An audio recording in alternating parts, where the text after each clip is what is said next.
On se retrouve cette semaine pour faire un focus sur les patates douces et voir bien ce que cette saison 2020 nous a réservé.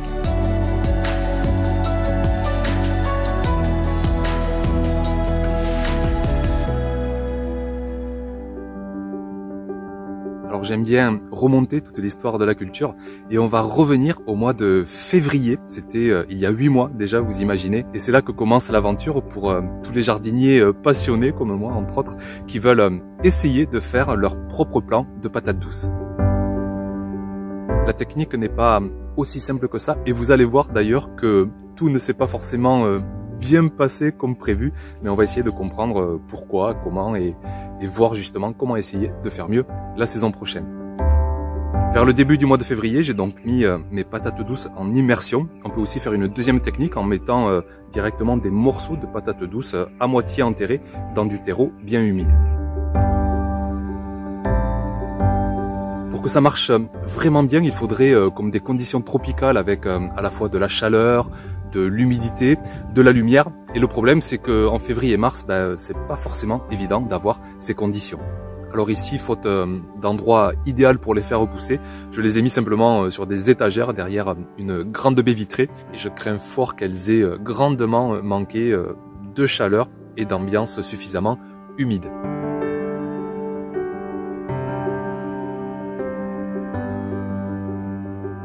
On passe maintenant 1 mois et demi à 2 mois après la mise en immersion dans de l'eau ou dans du terreau. Et on se retrouve avec des patates douces qui ont quand même réussi à développer de jolies petites lianes. Mais toutes ces lianes, c'est vraiment pas extraordinaire du tout. Normalement, il faudrait des lianes beaucoup plus vigoureuses pour espérer des plants par la suite qui eux aussi seront plus vigoureux. D'ailleurs, je vous montre ce qu'il faudrait. Normalement, c'est Will, un copain jardinier, qui m'a envoyé les images. Et regardez, voilà, ça c'est vraiment des lianes qui font plusieurs dizaines de centimètres de longueur. Il a mis ses patates douces carrément tout près de son poêle. Et c'est peut-être une des clés de réussite. Elles avaient vraiment un maximum de bonne chaleur. Et là, moi, je me retrouve vraiment avec des petites lianes qui manquent d'énergie. Alors, je vais quand même essayer de les prélever pour développer de nouveaux plans, mais déjà vous dire qu'à ce moment-là, je suis pas super confiant pour réussir mes plans cette saison.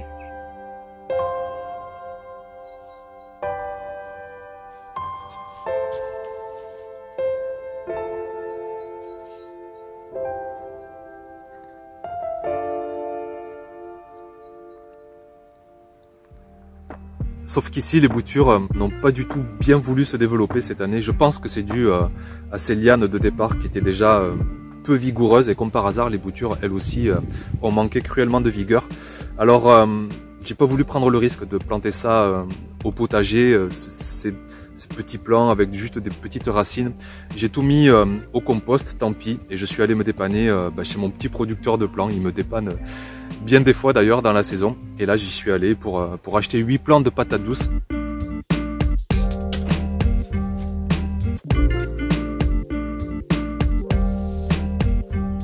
On se retrouve ensuite à la mi-mai, une fois que les risques de gelée sont terminés. Et il est temps donc de planter en extérieur. Alors vous connaissez l'histoire, hein, toujours dans un sol le plus meuble, le plus riche, le plus oxygéné, assez humide aussi. On essaie vraiment de réunir les conditions de fertilité pour espérer les meilleures récoltes. Je plante là où je vois des zones de libre, hein, je n'ai pas spécialement de planification dans la tête. Alors parfois c'est sur des super parcelles qui sont amendées depuis des années et des années. Et parfois c'est sur des parcelles bien plus récentes où là le sol est encore très compact, extrêmement argileux. Et vous allez voir que de suite ça aura forcément un impact sur les quantités récoltées.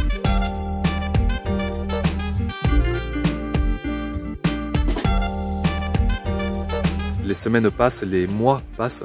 Et la culture développe des lianes qui vont vraiment transformer l'allure du potager. « 4 à 5 mois après la plantation, 7 à 8 mois après avoir essayé de faire germer nos patates douces, nous voilà enfin au moment de la récolte.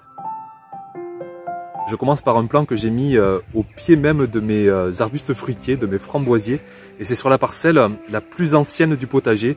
Des années et des années d'amendement, de compost, de paillage. Au passage, je vous fais une parenthèse sur les bordures que vous devez voir sur les images qui font tout le tour maintenant de mes parcelles. Je suis en train de les installer. En fait, je fais ça parce que je récupère du compost de BRF de mes allées.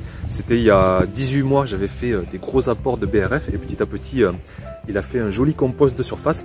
Et en fait, je le récupère pour bonifier la terre de mes allées. Et du coup, j'en profite en même temps pour mieux séparer mes allées et mes parcelles. Et puis, je trouve aussi que, notamment pour la chaîne, ça donnera encore un meilleur aspect peut-être pédagogique, mieux identifier les parcelles pour la saison prochaine. Et puis même esthétiquement, je trouve que ça va être sympa. Enfin, quoi qu'il en soit, j'en parlerai dans une prochaine vidéo. Je vous expliquerai tout ça, notamment sur le thème de comment améliorer son sol du potager. Ça fera la 3e année qu'on abordera ce sujet. Et ce sera sympa d'essayer encore cette année d'améliorer le sol pour la saison prochaine.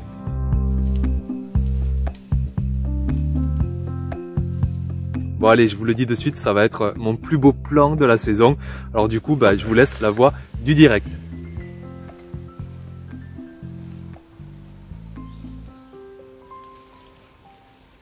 C'est génial. Ça a trop bien marché. C'est énorme. Je sais pas combien il y a un seul plan, mais il y a facile, je pense, 1 kilo.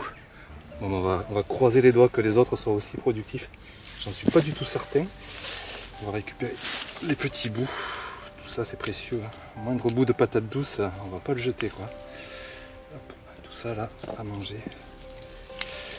Et puis les lianes, allez, on va mettre ça. Alors, je vais le mettre au compost parce que cette année, j'ai vraiment envie de faire beaucoup de compost pour vraiment améliorer encore plus mon sol. J'ai vraiment des mètres et des mètres. J'avais peur que ce soit pas forcément un bon signe d'avoir beaucoup de lianes. J'avais peur d'avoir trop de végétation au détriment des tubercules. Et en fait, non, ça va. Les lianes ont vachement poussé. Et les tubercules aussi. Donc, ça fait beaucoup de biomasse. Et ça fait beaucoup de nourriture. Donc là, c'est excellent. Ça fait plaisir. Ça récompense de tout le boulot. Allez, on va voir les autres.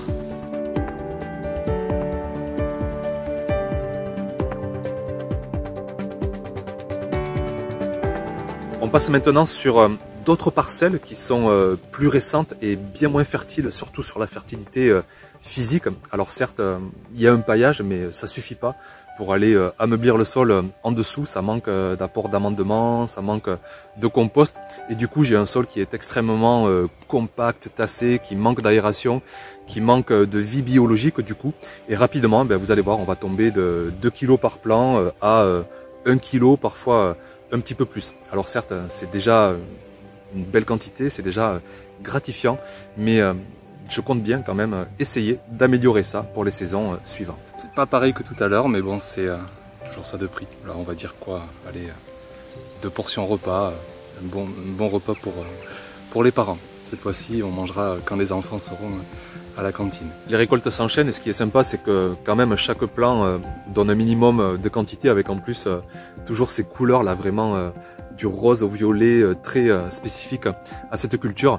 Mais par contre, le constat est vraiment sans appel sur ces parcelles là que j'ai choisi de pas travailler depuis des années, avec simplement des apports en surface et vraiment de constater qu'en dessous c'est terriblement compact. Et voilà, le simple constat qu'un sol mal texturé, terriblement argileux, a quand même besoin d'un petit peu d'aide, notamment de compost végétaux, de fumier ménager, pour améliorer la texture, sinon on s'en sort pas, ou alors il faut, j'en sais rien, il faut des années, des apports énormes de matière organique.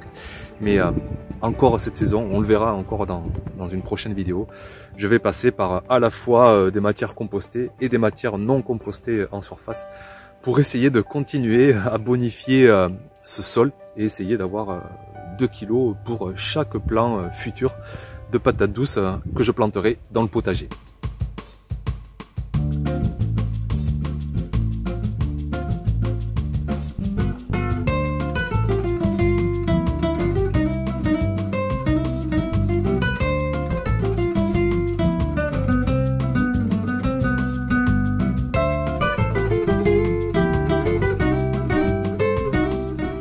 Tous les repas qu'on va pouvoir faire On aurait pu en faire plus, mais on aurait pu en faire aussi aucun si je m'étais pas donné un peu de peine, si j'avais pas quand même respecté un minimum certaines clés. Et voilà, il y a quand même du résultat. Et il faut en être heureux, quoi. C'est juste chouette. Mais je ferai mieux l'année prochaine, j'en suis sûr. On se donne rendez-vous.